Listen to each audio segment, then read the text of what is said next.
Wormlad, and the video's over. Hey everyone, it's Armor Gaming. Welcome back to my channel and welcome to Monster Legends. So we're going to be going over all of the light legendary monsters because we are going to have a light El Colossal event coming up pretty soon. And so obviously the beginning was a joke. The reason I make these videos kind of long is because I want to go through every light monster. Well, not necessarily every single light monster, but I do want to go over the light monsters because I know not everyone is going to have the combinations to make Wormlad or like the other monsters that I'm going to recommend. So the reason I take the time to go over all of them is because in case you do happen to have the specific monster to make a combination, hey, then you know that monster is good or not. Now here's my general thoughts on the light El Colossal. Unless you're a collector, there really isn't much of a reason to invest in breeding a light monster. Most legendaries are not usable. If you're a brand new player, you probably don't even have the combinations to make these monsters. And to be honest, if you're a brand new player, you can probably get the cosmic monsters. But I would say that in 1 month, you can probably get like 5 or 6 cosmics. You can get the 2 race monsters, you can get the Legends Pass monster, you can likely get whatever monster cells are offered in the cosmic tournament, so that's already 4. If you save 150 gems, you can get the progressive monsters. So I think you can pretty much get cosmic mythics moving forward, so you don't necessarily need any of these light monsters. But once again, with that being said, with the El Colossal event coming up, maybe you want to finish a collection, maybe you want to complete a book, so let's just go over it. My number one advice is to go for the monster that you want, the monster that's going to make you happy, right? At the end of the day, who cares if you're not competitive? If you're happy getting a specific monster because you really like the monster and you want to rank it up, go for it. But with that being said, you should know that if a monster has the heart icon, like our very first monster right here, if they have a heart icon, that means that monster is permanently breedable, so do not invest resources in that monster. The next monster we have is the OG Resurrection monster. As you can see, I've played this game for so many years and I still do not have this monster. So for collection purposes, I need to breed this monster. I hope I have the combination for him. This is where the Uriel's essence comes from this monster right here. He is our OG Resurrector. Alright, moving on, we have General Ingvar. Oh man, I remember this monster. Trip down memory lane. This monster could give your team protection against specific elements. He had like a skill that would be like fire, nature, or earth, or like 3 stuff and 3 stuff. It was pretty cool. I remember when I used to use him all the time. We have Lathe. He's actually a strong legendary. He has like an 80 damage attack, I think. Like a super strong light attack. He also has like an instant kill. It's like 2% chance to instant death. I remember using him as well. King Darren. There's also Queen Luthien. There's nothing. I remember her being super fast. 3476, yeah, 3390. So super fast monster, nothing too amazing about them. Lux, I used Lux for a while when she came out. Shakti, I like Shakti. This is a monster that utilizes haste and slow, and we haven't had this mechanic in a long time. It'd be really nice if Social Point brought it back. I remember using this monster as well. There's a lot of these monsters. I really like the light category. It's a lot of support. It's a lot of blind, accuracy reduction. Alright, so our first monster that you should potentially breed for collection purposes is our VIP monster, Volgar the Pure. Alright, he is the light legendary VIP monster. So there was a time when VIP monster you would actually have to dish out $20 if you wanted to purchase them, but now they are Social Point made events where you could actually make them. They were breedable, and now again, like a Colossal, I would get them just for collection purposes. We have Hasai, we have Cassia, we have, oh, I have this monster in storage. We have Lau Lau, let's see. Oh man, I remember this monster as well. I always used to use her. She has a skill that gives double damage and increased accuracy to your team. She was a great monster to use, pretty fast as well, but not really needed. Demise. So Demise was one of the best monsters Social Point ever released. I do not understand how in Amaze they made her easily attainable. You can probably check my channel. I made a video. I'm like, you guys have to get Demise. She is the monster to get. The other monster, I think it was Scotty Vada, not worth it. Demise is like the monster because super fast, 3465 speed. Back in the day, this was the main go-to speed for deny monsters. And the thing about her, what made her so amazing, is she had a skill that could churn transfer. She gave an extra turn to your monster. That means you could take the slowest monster in the game, partner her up with Demise, and now you have the fastest monster in the game. So, I mean, she's awesome for double damage. Let's see what else we have. Monkey, nothing too crazy about this monster. I will say, the baby form, I think I can show you in my vaults. I don't know why, but if you have this monster as a baby, check it out. It's the scariest thing ever. He's just watching you. Look at that. He's the only monster that only shows like half of the icon, at least the only one I've encountered. Look at that. He's just staring at you from the corner. It's creepy. But yeah, that's Monkey. I have a lot of them because of the recent breeding events. Let's go back to legendaries and let's see where are we at. So yeah, so far it's really only Volgar the Pure for collection purposes, and then I'm just kind of highlighting some monsters. Let's see. I remember this monster coming out I don't know, she wasn't really used. I like the design. Aron, not that impressive. Taiga, I remember Taiga. He used to be, he used to have a whole different description. He used to be a whole different description. You can probably check back to my old videos. I would always say, like, why is this monster in Evil Legions? He used to, he defended his family. He shouldn't have been in Evil Legions, but that's just a side story. I'm pretty strong attacker. He can give himself space time, I think, double damage. We have Bright, nothing too amazing there. Ingvar's Pets. I remember this being like a letdown of a monster. Bella, one of our team race monsters. Cool, cool. Honestly, there's nothing too much about them. I feel like she introduced Sunburn, or she was one of the first to have Sunburn. The Sunburn mechanic, Glow Brush. He has a Light Hater or something like that. Family Hater maybe? I don't know. Let's keep going though. Ingvar's Bodyguard, Patron, Strong Light Attacker if you're in the market for a light attacker. We have Ragnarök. He's interesting. He has like single possession. He has like, I don't know. I remember liking this monster, but he's not really that usable. Let's see. Lum, obviously, all of these you should potentially breed just because they could help you out in the Nemesis Survival Dungeon. And in my personal opinion, Nemesis Survival Dungeon is one of the best things to invest with. If you're going to invest in legendaries, you go with the Nemesis just so you can beat Nemesis Survival Dungeon, because that is a guaranteed diamond relic, that is a bunch of gems, and that is even orbs to get your War Master Ragnarök ranked up. Cloud, he's a really good support light legendary. He can give your whole team like a 75% shield. He can remove negative effects. He has an AoE stun. He has a single stun. That AoE might be 50%. He has a double damage turn transfer skill. He's slow, but he's a great team speed holder that can buff your monsters. Alkanine, oh my gosh, I remember this monster. This monster was one of the meta legendaries back in the day. AoE stun, cooldown activation, even had like family hater or something, but yeah, I mean, he's just, no, guard down hater. Family hater, is that even a thing? Guard down hater, but yeah, he's good. For denial, really good. Good Korra, another teammate monster, really good support monster as well. 3509 speed, that's like, you know, typically the main two deny was 3465, 3476. So it's just super fast monster, give your team evasion, immunity to control, I believe. Cleansing, life regen, skill mirrors. Good monster. We have Rubbish. I remember liking Rubbish a lot. 3498 speed as well. Relied on Total Blind, but I feel like this monster wasn't really used that heavily. And of course, Rossigan. You should make this monster just because it's Rossigan. Come on, guys. I like the monster a lot. It has a turn transfer skill that resets cooldown. That's super unique. This is the reason Armor Claws Save Rossigan skill has a light attack that resets its own cooldown, or actually resets your whole cooldown, but you never realize it really because you only spam Save Rossigan over and over. But yeah, amazing. I consider him to be one of the best support light legendaries. You run him with team speed, a monster can literally use your best skill back to back thanks to resetting its cooldown. He can also give buffs, he can remove negative effects, remove effects from the enemy. I like Rossigan a lot. Taijin is our light anticipation monster. That's right, she's anticipation. And her skill set is very unique. It's very good. She can remove positive effects, she can stamina drain, I think it's called stamina hole. She can activate cooldown, so she's pretty unique in that if she gets the turn in, she can definitely do stuff to the enemy. We have Scotty Vada. This is a pretty interesting monster as well. He utilizes extra turns. I actually got to go to his skill set. I don't think he's really worth ranking up or anything, but if you just look through his skills, Los Tres Amigos deals moderate light damage, gives 1 extra turn to itself per enemy alive. So this monster could literally get 3 turns. 250 stamina cost, 6 turn cooldown. Insane, right? Like, super insane, but 3 extra turns to himself, and then gives 2 extra turns to one ally, removes positive effects, and 100% life from itself.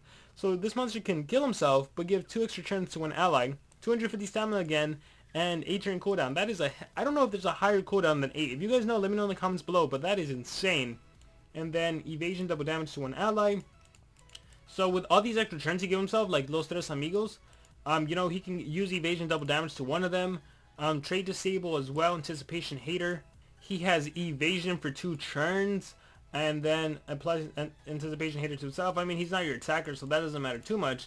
But you could literally start the game off with Los Tres Amigos, give yourself 3 extra turns, and then if you have the stamina for it, you can give the evasion double damage to one of your allies. You can trade disable one enemy if you have to. If you can, or you can also give yourself evasion 2 turns, so you're protected. You do that at the end. In terms of relics, you know, before using that skill would be crazy, but now you can run like a supercharged amulet. You have 135 extra stamina, and then you can, you know, you can use some mutant stamina runes. It'd be interesting to use this monster now, and then, you know, Thalassa or Ondiana and give a max stamina, and then you can pull off some crazy combos. So interesting monster if you ever want to just play around with him. And since I'm here, I might as well show, I think I have most of my light monsters together, so here it is, watch. Immune to water and metal, immune to light and thunder, fire, earth. It's actually 4. This is water, metal, magic, nature. So, you know, just we had some unique things with legendary monsters back in the day. Some really, really unique things. Let us go back there, though. Sort by light and sort by, or legendary light. Scrolling down, where were we? Muerte, you distracted us. Or no, Scotty Vada. Alright, we have Elvira, of course. The thing is, you can't get War Master, so sorry about that. Lady Solaris. Lady Solaris is another interesting monster. She actually has Spirit Hater from the get-go. So at the very beginning, she can decimate spirit monsters. And back in the day, a lot of the meta monsters, well, Sammy, I believe Sammy, Zyron the Ruby, they're all spirit monsters. So you could, this monster was a meta killer. She wasn't really used that much, but definitely a fan of her. Yeah, I think she has like a 70 damage light based attack, something crazy like that. So she's unique. Mishka, this monster was not used that much. It was like another cloud from what I remember. Let's see. We have Grumpix. Oh, I should probably get him since I don't have him. He's also a mechanical hater, so, and he's a mechanical book himself, so any mechanical monster beware. Psycha, I remember her being good. Like, she was super fast. Yeah, 3575. Wow. Super fast. I believe she did support and AoE freeze. Let me go on her real quick. Chain skills. So the light lives because of you. Deals double damage precision and gives 1 extra turn. That's awesome to itself. So you can buff. So this monster's a denier, but before you deny, you could buff your attacker. How cool is that, right? Super unique. It's almost like if Demise had it's almost like if Demise could buff and then deny. This monster buffs, gives herself an extra turn, then here's that AoE freeze. And again, she's super fast. And if you couldn't rely on AoE freeze, you also had a blind and daze sunburn skill. That is like super accuracy reduction, like minus 67% accuracy, or I forget off the top of my head. Or she can give your team immunity to control. So even if the enemy, like, and let's say you got your stamina drain, like 0 stamina, if you know the enemy could deny your team, and you couldn't deny them for whatever reason, or they were, like, you can't reduce their accuracy either, you give your team immune to control. She herself was immune to freeze, so if for some reason the enemy freeze monster was faster than you and froze your allies, hey, not bake guys, hey, forget and don't stop, and now your allies aren't frozen anymore. So, yeah, I mean, she's fantastic as far as, like, light monsters go. Like, it's so interesting looking at light legendary monster skills right now and comparing them to, like, the current monster we have and how basic skills are nowadays. But yeah, we had some really unique stuff. So Psycha, definitely an awesome monster. We have Clippium. Clippium has Taunt and has the Celestial trait, so you can't stun this monster to get this monster bleeding. But Taunt is always good. This is the inspiration for Bomb Beta. Essentially, this monster is a Megaton monster as well. You have a Megaton skill, really great support skills. You have like a Sunburn extra turn skill, if I'm not mistaken. I should have just searched through all of them, huh? Let's see, skills, change. We have Megaton skill right there. We have gives evasion to all allies. You remove it from yourself. Stamina regen, extra churn. Now there it is. Removes negative effects. Stamina regen, extra churn. So you have a Sunburn and Daze. So not an extra churn. This is the extra churn skill. Dark Hater, you would never really use it. And yeah, just very, very cool monster. If you're in the market of a top monster that can also apply Megaton, Clippium is your monster. Alright, let's see what else we have. Alright, getting over to some stronger monsters. We have Dragar, personally one of my favorite monsters. So this monster has a status caster Sunburn. And as you all know, Sunburn at the start of the Sunburn, just the DOT reduces the accuracy on the enemy. So the fact that you put this monster in your team and then you can Sunburn, that is awesome. The thing about Dragar too is he has a skill that removes positive effects. It removes positive effects, and then it trait disables, and then it stuns, which is so awesome. A monster can have evasion and be immune to stun, and you're literally like, by evasion, by trait, and then now you're stunned. I like Dragar a lot. He also has lots of dots on him as well. I think an AoE curse. And of course, Wormlad, like, you can watch any video about him. He is like the monster. He's top 2 in terms of legendaries, him and Grakon. This is the monster to get, rank him up. You want to have the resurrection skill. You want to take him to the highest point possible. He is awesome. He's going to be usable with top monsters always because of his dodge area trait. And as soon as the Vanoss dies, his usage goes down. Where usage might go up. So you definitely want to pick him up. Lyterium, he's a team race monster. I feel like at rank 5 he has true vision, so he won't miss.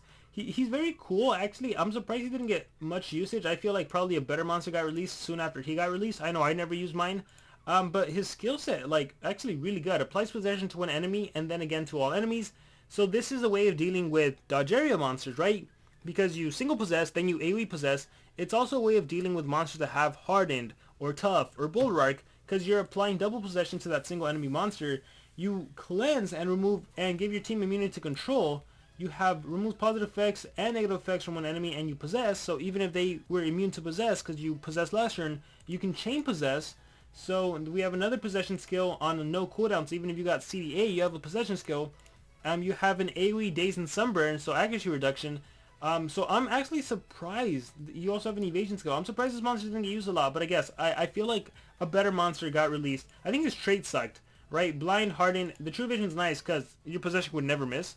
But yeah, a little surprised this monster did not get used as much as he could have probably. Yeah, I really think a better monster got released. That had to have been it. Kronxian Guard, not a good monster. We can skip out on him. Nikasha, she is good because she actually blocks Resurrection at rank 3. And she has dodge area. So again, usable with top monsters. I mean, Kodama essentially is going to replace her because Resurrection block and Cosmic stats. But again, for Legendary monster, if you want a dodge area monster unranked, she's a girl, has support skills as well. But it's that block Resurrection that's nice because you know that counters like Wormlad. Rosioko is another good monster in terms of traits. You have Pierce unranked. You get Anticipation at rank 1 and Means to Control at rank 3. Fantastic monster as well, especially the traits. You even have a skill called Team Merge. It gives your whole team evasion. So usually, yeah, this row right here is really good. I would say Wormlad, the top picks. Wormlad is the obvious one. Nikasha, if you can. Also, again, dodge area is probably one of the more lasting traits that's going to be around in the game. Rosioko for that Pierce and Anticipation mechanic is nice as well. Saika is a good one, but at this point, like, you know, if we're only comparing legendaries, so that's where you go about it. But yeah, I would say Wormlad for like basic monsters. Not even basic monsters, for like monsters that you could potentially breed if you don't have the combination for Wormlad. Go for Nikasha. Rosioko's nice. Actually, this monster you probably have from all the time there was Monster Wood events, but if you want to rank up, I guess that's the way to go. You know, get it to rank 3, get it to that immune to control. Saika's a good one, but again, you're really doing it only for collection purposes. Taijin for anticipation. Scotty Vada is just an interesting mechanic, but not really. Honestly, the top choices are always going to be the Nemesis for collection, the VIP for collection, any quest monster if it helps you in the quest. I would say Uriel just because he's the OG Resurrection. It's nice to have OG. But yeah, guys, with that being said, the Forsakens aren't breedable, unfortunately. Even though you can get them now during Forsaken days, they are not breedable. So with that being said, guys, that is going to be for this video. I hope it was helpful. Again, Wormlad is your #1 choice, but if you don't have access to the monster to breed Wormlad, then maybe, hopefully, you can get something out. As of right now, we don't know the combinations. We will not know the combinations until the event actually starts. So when that event starts, I will definitely make a video talking about all the combinations that we have, or I will link you guys to the Google Doc sheet, to the Discord server that finds all the combinations and all that good stuff. But for now, I guess you can start preparing by hatching some of your light legendary monsters or some light epic monsters if you have them in your storage. With that being said, guys, I'm Noamori Gaming. Thank you all for watching, and remember to subscribe.